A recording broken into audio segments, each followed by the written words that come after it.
we're going to talk about church and COVID-19 and stuff like that. Let's do it. Just real quickly to kind of maybe set the context.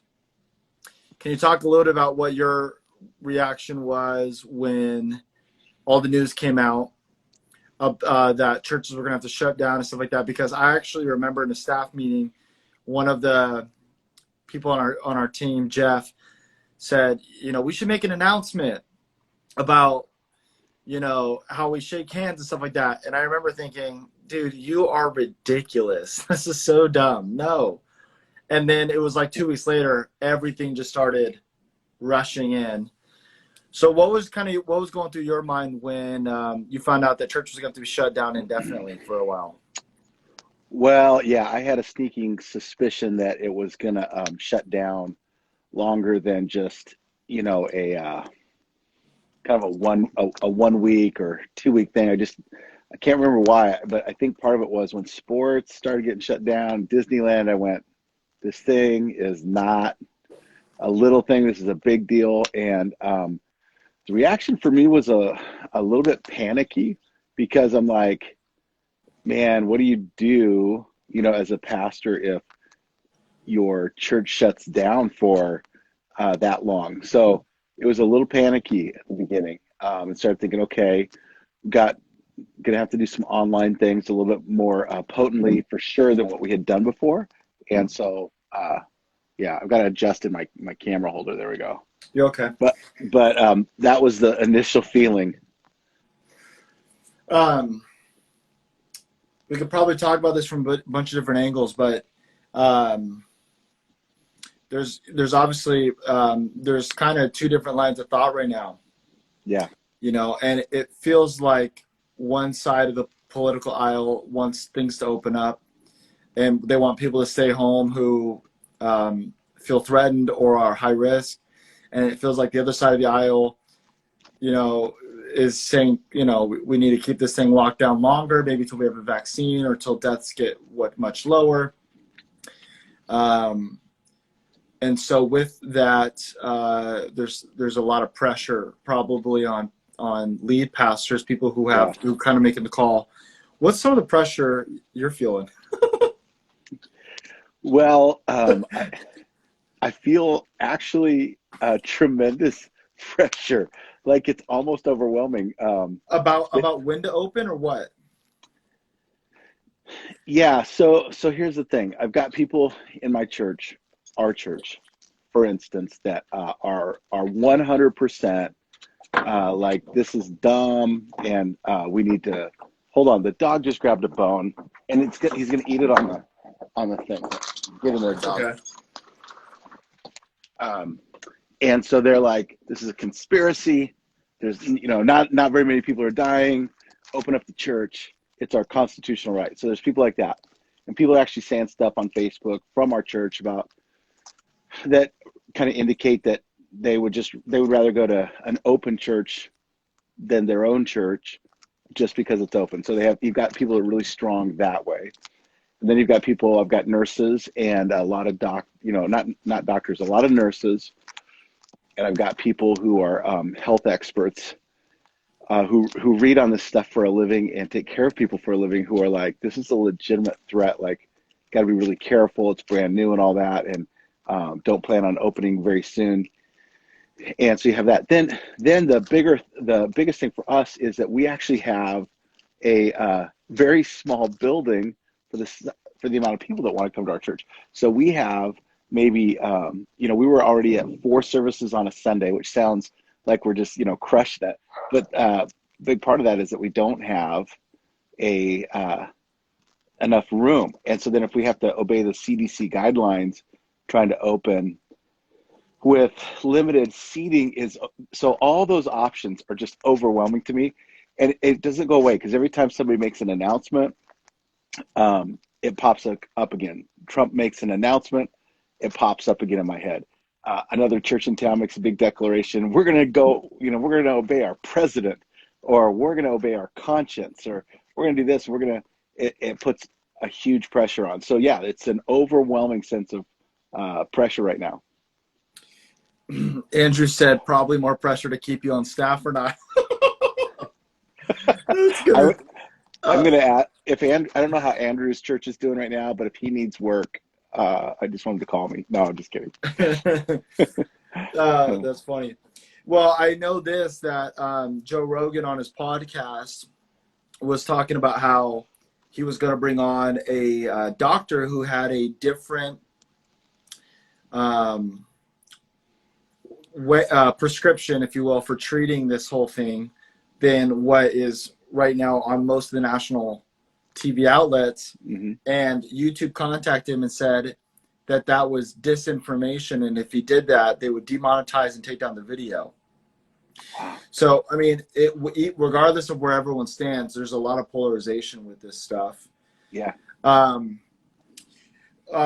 you talked to a lot of people who are feeling the weight of it, who aren't staff members at a church or anything like that? I don't know if you have, but have you? Well, so we have business guys and business people in our community, in our church community, and luckily there's not, a lot of the folks are able to work from home that I know. So for them, not a lot has changed in that regard. I don't know if is that what you mean? Or are you talking about other folks? Well, Just are people freaking out or, well, you I'll know? tell you this. So like I'm in pastor Zoom calls, probably one or two a week with different kind of groups that are friends of mine and whatnot, and that I'm privileged to be a part of. And I probably spent at least one 45-minute phone call per day for the last 3 or 4 weeks with another pastor in town. So I'm probably spending 4 or 5 hours a week talking to pastors locally or friends of mine. So anyway, with that, every pastor is exhausted because here was like, how do we shut down? How do we get online? How do we make online better? Is everybody going to stay with us? And then now with some of the shifts, people are tired of being at home, and some churches are just opening, and the president makes that statement. So people are like, oh, it's that simple. Let's just open. Now it's a whole rethinking of how would we reopen. So it's like a nonstop. I've wanted to take vacation, but can't really do that just because this is important stuff, and the church needs real leadership right now. People need to be spiritually fed and guided with all of this. So yeah, I have a lot of thoughts about it, but you keep asking questions. Yeah. And I'll go from there. All that stuff is good. A lot of the conversations I've seen from other, whether it be youth pastors or lead pastors or just leaders in the church, has been around the definition of church. The church is not a building; it's a people. I even saw one dude posting about how, church buildings can become an idol, and that it's associated with the Old Testament theology. And I think the context of this conversation is completely off, because I don't know any pastor who's arguing if the church is a building. That's like saying the hospital is the building. It's like, yes, but it's not a hospital without the doctors and nurses. Right, they're not doing the hospital stuff there. Yeah. But the question is, the real question is about gathering, because Christians are called to gather. In your mind, what is this sustainable in the future? Is it okay for Christians to gather online, or like, why do we gather? Because it kind of seems like we can kind of all do this on an island if it's just about worshiping and listening to messages. So Is there so just give me some thoughts on that. Yeah. So we actually, talked at our sermon speaking team talked a little bit. We're going to do a series on this because we've got to kind of dive into the theology of what church is and what it's not. It's really simplistic. It's overly simplistic to go, well, we don't need a building. We actually do need a building. So you and I had a really good conversation the other day. We were talking about like just the basic idea of the sacraments, and that there are things that Jesus prescribed for the church to do and to be. And some of those things you can do on your own, and some of those things are meant to be done in a community. So for instance, I can't baptize somebody virtually. That can't happen. Now they can dunk themselves, I suppose, It's really not the same. It's meant to be a public declaration. And then communion is meant to be a together celebration. Community. Yeah. Yeah, communion with, yeah, unity with somebody else.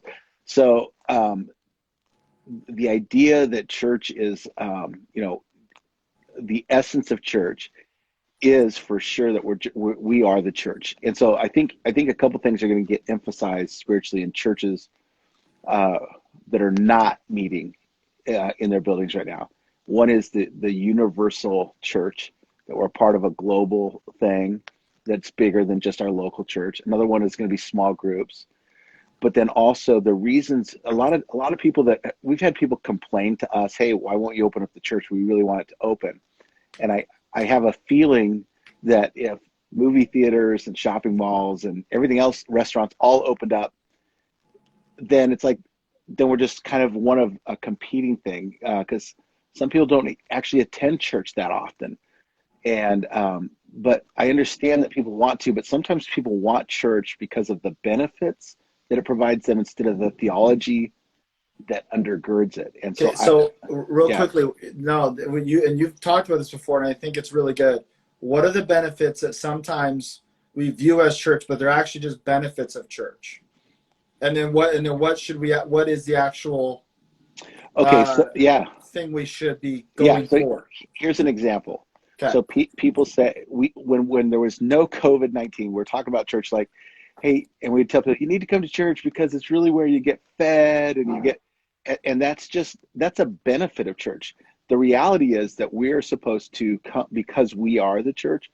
We're supposed to come to a gathering bringing a spiritual gift. So whether that's hospitality, a prophetic word, a teaching, um, prayer for the sick, we're supposed to, as the church, be filled up on our own in our daily walk with Christ and life in the Holy Spirit, so that when we gather, we're coming as a representation to our community of the healing power. So we sell the benefits and have acted like those are theological underpinnings, but they're not the underpinnings. They're benefits. So I think it's shifted. It needs to shift to where we understand the Jesus's reasoning for the church. Yeah. Now, I was Go studying ahead. this. I was studying this today, and what's really interesting to me is if you look up the word church in the New Testament, it's in the New Testament. But if you look it up in the Gospels, it's not in Mark or Luke or John. It is in Matthew in two places, and I think it's implied in another place. And so it's in Matthew 18, where he talks about the structure of church. And it's interesting that Jesus actually begins his discussion on and usage of the word church to describe order and authority and relationships, how you treat one another and take care of each other's differences. So there's that. The other place in Matthew or in the Gospels, I think, is when Jesus says you are to be a city set on a hill. You're like a light. And so I think that's referring to, obviously, the gathered church. It's a plural thing. But those are some theological underpinnings that give us a framework into, because some people say, well, Jesus actually never came to start a religion or a formalized church, but he did. And what he said about it was that it would be start with order and authority and structure. And so the underpinnings of even the concept of church is not because of the benefits it gives us, but because Christ longed to gather people together. Yeah. I hear people sometimes talk about, well, you don't have to tithe or go to church. That's not what's going to get you saved. That's what you do once you're saved. That's just obedience to Christ. But you don't got to do any of those things to be saved. And I just sometimes it's like that's the right answer, but it's the wrong question. It's not no. There's nowhere in the New Testament where, like, they were wondering if well, do I have to gather, like, am I going to lose? It just wasn't a prominent conversation. uh you know if you look at all the letters and stuff like that Paul writes, his aim is holiness and unity, is what N.T. Wright says. Those are the two main themes in the epistles: holiness and unity, living like Christ and living together. And it was Dietrich Bonhoeffer, who I know you like, who said, I believe in it was a book about community and church, but his whole thing is that God is trying to get his family to learn how to live together. And so Yeah. part of the reason we gather is because we're doing, when Phoebe delivers the book of Romans and reads it off the scrolls from Paul, I don't imagine that they all go and they eat separately and they take communion separately and they baptize separately. It was doing life together. And so That's the title of the book by oh Bonhoeffer. yes, life together. Yeah. Yeah, Yeah. absolutely. What's been the hardest part, whether it be perspective or practical or whatever? You talked about the pressure earlier, but what's been the hardest part, just as leading a church right now? What's been the toughest thing? Yeah, for me, it's probably propped up all my insecurities as a leader to go, are people going to be there when we're done? And in some ways, I think some people will leave and go to churches that are open before we are, or get frustrated and think that we're sold out to the government instead of obeying Christ. Whatever, it doesn't matter. But when people disagree or get frustrated, and if they leave, I'm okay with that at this point. But it took me a while to get there because I'm like, man, this is what I'm called to do. So the hardest part for me has been thinking, okay, how do I pastor? You know, how do I pastor our people into healthy Christian living when it's online Yeah. and not gathered right now? So that's been, I think, the struggle, is to really think through those pieces and go and to reassure myself I was sent here and called by God. And if God wanted somebody else pastoring, he would have had him in this place before all this hit. What's the balance? I know you talked about this a while ago. Mm-hmm. What's the balance between as Christians, we're not supposed to be people starting riots? I think it's in the book of Titus, but maybe Philemon. It's one of the books in the Bible where it talks about living quietly, actually, and doing our job, and living a quiet life, and then Romans 13, we know it talks about authority and being subject under authority because God has put the authority infrastructure together for us. And so not revolting. And yet at the same time, our commitment before America or before Washington State, our first commitment in every area of life is to Christ. Yeah. And yet Christ calls us to also be subject to authority. What's the balance between going, this is a conviction of Scripture, this is what God teaches, this is what God mandates, and wanting to live quiet, peaceful, and unified lives, and not be people of division without a cause? What's the balance in your mind? Yeah, so that's a great question. I think that there's two different conversations. So if churches were uniquely shut down, but like high school sports were happening, that's religious persecution, and we're targeted and singled out. But right now, it's everybody in the same boat. So in the state we're in, we're not under religious persecution. Now, do we need to be titled essential and all that? I think so, but we're not under persecution. This is just because everyone's being hit, is what you're saying. right. So I want to frame the answer to your question in light of that. I think that there's a blessing in cooperation with authorities, and even, I used to read some of the like Thomas A. Kempis, who wrote, I think, 300 or 400 years ago. And they had such a radical view of Jesus's teaching when he said, if you get slapped, give them the other cheek, that they would literally walk down the street and hope that they could suffer for Christ. And if they got mistreated, they'd go back to their, wherever they lived, and be like so excited that, oh, that happened and I must be living for Christ.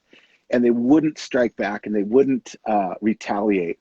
And then today, it's like there's more Americanism than Christianity in some of our responses. Like our responses are based in, I have a God-given right And it's like, do you have a God-given right, or do you have an American right that is unique even in the world? Like, most Christians can't meet, not because of COVID, but because they're getting hunted down and killed. So I just go, we got to have a little bit of perspective. And I think it's our duty to live peaceably and to be under authority. And that's my view. I've got kind of a strong view of that. But I think that in a lot of areas of my life, not just in this area, that infiltrates a lot of my thinking. Yeah. Today, had the day off, and we had breakfast with you guys, and then today ended up being a lot of TV watching and stuff like that. Like a lot of the days off because movies aren't open, restaurants aren't open, et cetera. Can't go see friends. Right. And so I told McKenna, I said, I need to go outside and read, to do something to stimulate my mind for 10 minutes today, because I've just been watching pointless TV and playing Clash Royale and checking whatever. So that's been something I've been trying to do every day, even if it's just for 10 minutes, just something to kind of stimulate my mind and get off the screen. What do you feel like is, if you were talking to people who were only from your church and you said, hey, this is one or two things as your pastor, I would say you got to be doing right now, whether you want to speak to like personal spiritual growth or practical stuff, like, hey, you need to be online on Sunday mornings, or like, what would it be? What would be some things you would say? Yeah, I need the troops to do this. Well, that's good. I think number one, people have misused the church in this way. You hear people come to a Sunday service, and then I'm on the porch afterwards, and people are like, "Hey, that was such an amazing service. I so needed it. Like, that really filled me up, man. I'm gonna have a good week." And it's like, man, we've got to get to a spot where we're getting that in our personal daily prayer, worship, Bible reading for ourselves. So I think there's people need to, number one, have a shift towards feeding their spiritual life on their own. And then number two would be, I would echo Pastor Kevin Gerald. He had this great post yesterday. Lisa put it in her story, and he said that in some of the pressure, he said it this way. He said, like, some of you seniors who are not getting your graduation, in the pain of this, you're going to find your destiny, because this pain is going to force some of you to create, like, I want to make a difference in the world. I want to do something creative. I want to help others when they go through a difficult season. So he talked about business owners that make money wanting to really do a good job so that they can employ people in difficult times. So I would say that the second thing besides your spiritual life is to go, man, what can I do to be productive and helpful to other people? So we all get kind of inward, but man, what if we just called somebody every day? Like for me, I'm talking to pastors, and I'm calling different church people, but I'm checking on neighbors. I've got a little mini map going of my neighbors' names that I'm learning, because I want to be a good neighbor, and I've had an opportunity to meet a lot of them. So I think those two things, spiritual life and what good can I do in this season out in the middle of this. Yeah, no, that's good. I think the hardest part for me during this whole thing has been, well, I was watching a lecture by Jordan Peterson, and he was talking about the need for routine. And he said it's virtually impossible to be healthy without routine, mentally and emotionally, because you need to have a consistent sleep schedule, because it's going to, like, he was going through the psychology and the physical thing about all these things. And then by the end of it, you're like, your mind's blown because he's so smart. And the hard part has been our routines have been shattered, a lot of them. And number two, because of that, I find myself in some, not every day, but some days, less motivated to do the things I used to be more motivated to do. And that can be tough. And the thing been trying to remind myself and keep coming back to is I have a real, and and everybody who loves Jesus and follows him, we have a real relationship with the Holy Spirit. Let's not grieve him in this time and go, I need motivation to have a relationship with you. Right. Like if we treated marriage or any, like that, I need to be motivated. You need to motivate me. Right. Like I need an external motivation instead of, it should be an internal motivation, like a heart response. Yeah. And there's plenty of motivation in the scripture. Okay. Of So let me, and love, anyways. yeah, let me ask you a question here on this interview thing we're doing. Somebody asked us earlier if we were related because we look similar. Yes, we are. He's my dad. That's my boy. Okay, so my question to you would be, one of the things like I fear, or not in a big anxious way, but I just go, I don't know how like young 20 somethings are doing in response, even though they're video native. It's their native, a phone in their hand is how they grew up.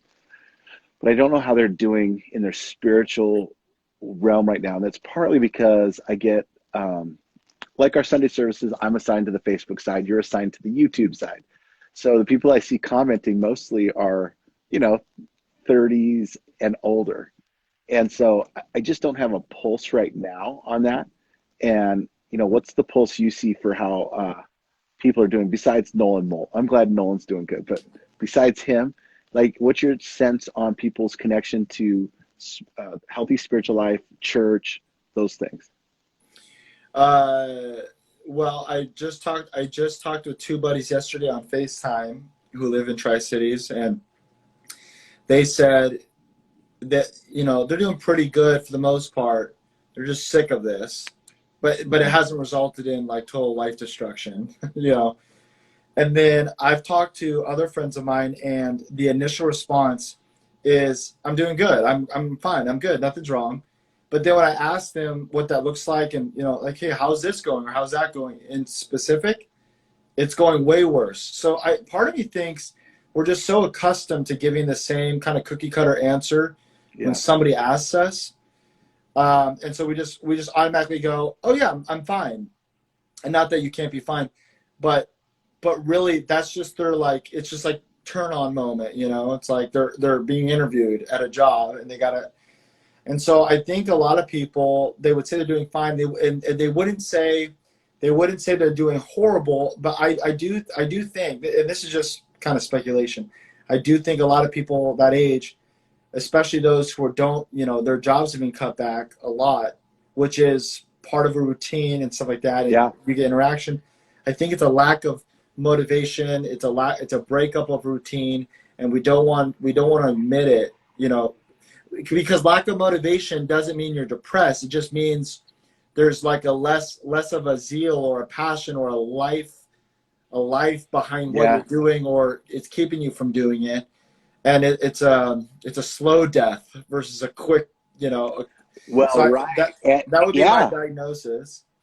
Okay, that makes sense. And even just thinking that, like, originally they told us a 2-week shutdown. Right. And I would think the older that you get, the more you kind of make things happen. When you're younger, there's probably a sense of, well, my boss is going to call me in, or I'm, and so it's hard to know how much can they proactively begin or whatever. So. Right. Yeah, interesting.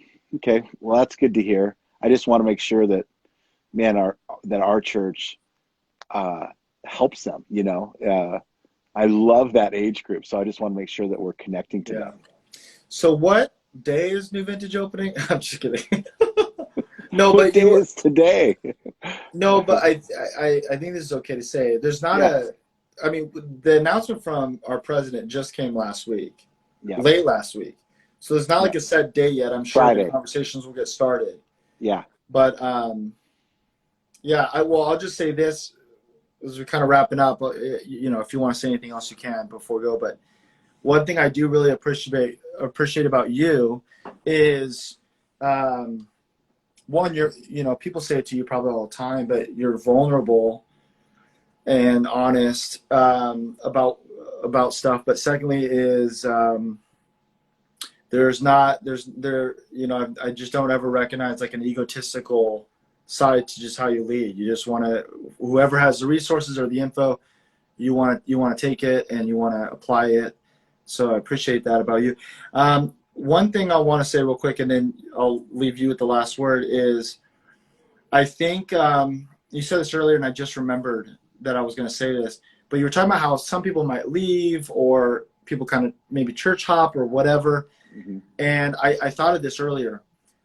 The commitment to people for their local church is not to you.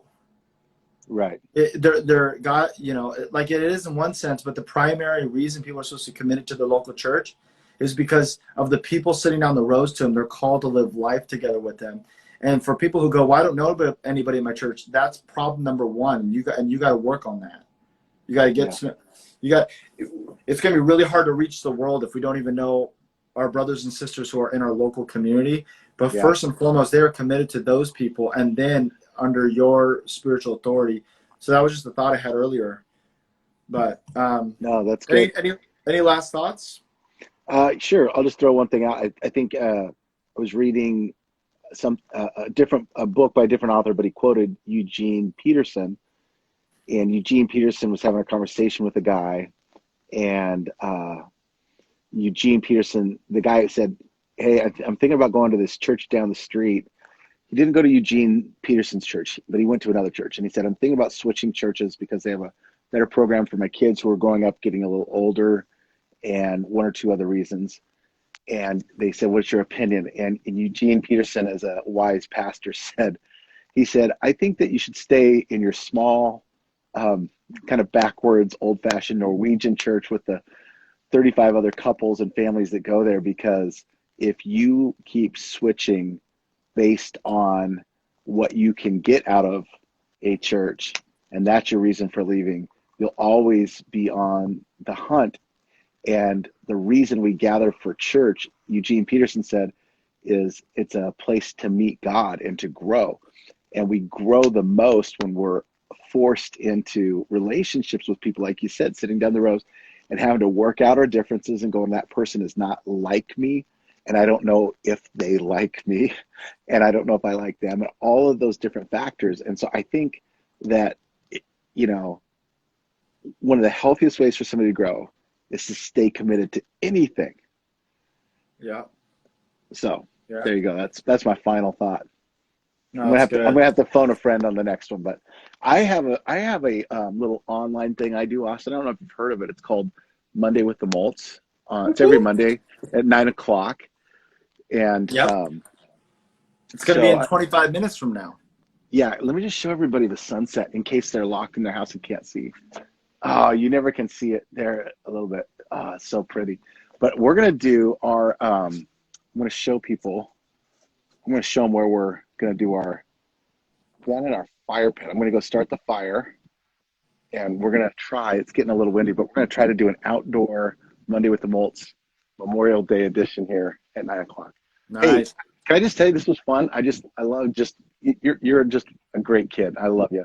But it was fun to talk about this stuff, and thanks for having me, get to share my opinions. Appreciate that a lot. Yeah, I love you too. And no, this is a good conversation because a lot of people are wondering, and some people don't know what's going on behind the scenes. So, okay, well, if you're watching this at 9 p.m., my parents, Matt and Lisa, are going to be going live on Facebook on the New Vintage Church Facebook page at 9 p.m. So check that out. But thanks everybody for hanging out and tuning in.